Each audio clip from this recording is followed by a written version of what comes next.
সকাল ফজরের পর থেকে আমাদের এলাকায় অনেক পানি ঢুকছে। এখন পর্যন্ত আমি কোনো প্রশাসন কিংবা মেম্বার চেয়ারম্যান কাউকে দেখতে পারছি না।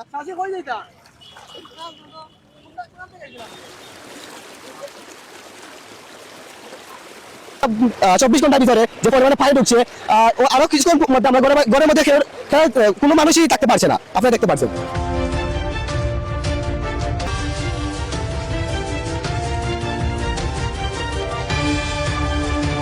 আমি রাজনগর ইউনিয়নের গয়াগড় গ্রাম থেকে বলছি।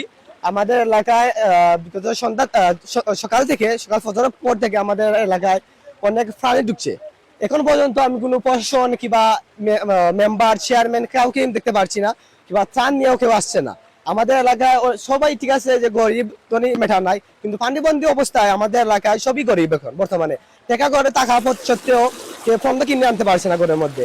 তাহলে তো আমরা সবাই গরিব বলতে গেলে।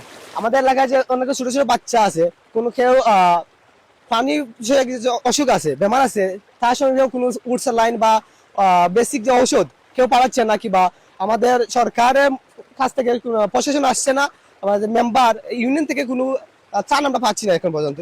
এর মধ্যে যে পরিমাণে পানি ঢুকছে আমাদের এলাকায়, আমার কাছে লাগছে যে সন্তানের মধ্যে আমাদের পুরো এলাকা কিন্তু প্লাবিত হয়ে যাবে পানিতে। তাই আমি প্রশাসনের দৃষ্টি আকর্ষণ করছি, এবং আমাদের এলাকার বা গ্রামের ইউনিয়নের বা উপজেলার যারা বড় বড় নেতাবৃন্দ আছেন তাদের আমি দৃষ্টি আকর্ষণ করছি, আপনারা আসেন আমাদের এলাকায় এবং দেখে যান আমাদের কি পরিস্থিতি। আমরা পানিবন্দী অবস্থায় খুব কষ্টে আমাদের দিন কাটছে। আগামীকাল কি হবে তা আমরা বলতে পারবো না। আজকে আমাদের যে পরিস্থিতি, এই দেখতে পাচ্ছেন কি পরিমাণে পানি ঢুকছে।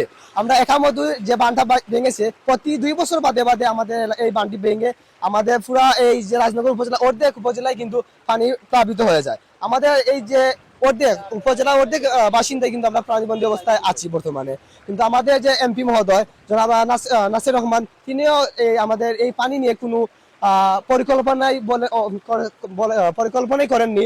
প্রতি বছরই বিগত যে সরকার ছিল আর বর্তমানে যে সরকার ছিল, তারাও কোনো প্ল্যান করেনি আমাদের এই পানি নিয়ে। আমি দৃষ্টি আকর্ষণ করছি আমাদের এমপি মহোদয় জনাব নাসির রহমানকে, তিনি আসেন আমাদের এই রাজনগরে এবং আমাদের ইউনিয়নে উপজেলার দেখে, উনি সরাসরি দেখে এটা ব্যবস্থা নেওক আমাদের মানুষের জন্য। আমি এই যে আশা করছি, আপনারা আমাদের এই লাইভটি বা ভিডিওটি শেয়ার করে দিবেন, যাতে অন্যান্য মানুষরা দেখতে পারে, আমাদের নেতাদের চোখে যায় এই ভিডিওটি। আপনারা আমাদের জন্য একটু দোয়া করবেন। আমাদের এই গ্রামে কতজন কতটি পরিবার আছে? আমাদের এই এলাকায় মিনিমাম 400 পরিবার আছে। 400 পরিবারের মধ্যে 300 পরিবারই পানিবন্দী অবস্থায় আছে। আমাদের এই দেখতে পাচ্ছেন আপনারা কি পরিমাণ পানি ঢুকছে। বিগত আসছে 24 ঘন্টার ভিতরে যে পরিমাণে পানি ঢুকছে, আরো কিছুক্ষণ মধ্যে আমরা ঘরের মধ্যে কোনো মানুষই থাকতে পারছে না। আপনারা দেখতে পাচ্ছেন অলরেডি দেখে আমাদের পিছিয়ে একটা কোনো বাসিন্দাই নাই, কেউ বসবাসের যোগ্য এখনো নয়।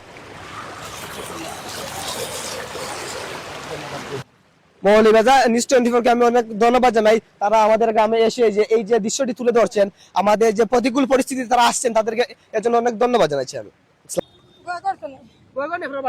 না, ফুলির বাড়ি। পানি কেমন অবস্থা আপনার? পানির দেখু যে অবস্থা, আপনার বাড়ি পানি নেই? পানি দেখু খালি আর নামাজ পড়ি আল্লাহর কাছে, আল্লাহ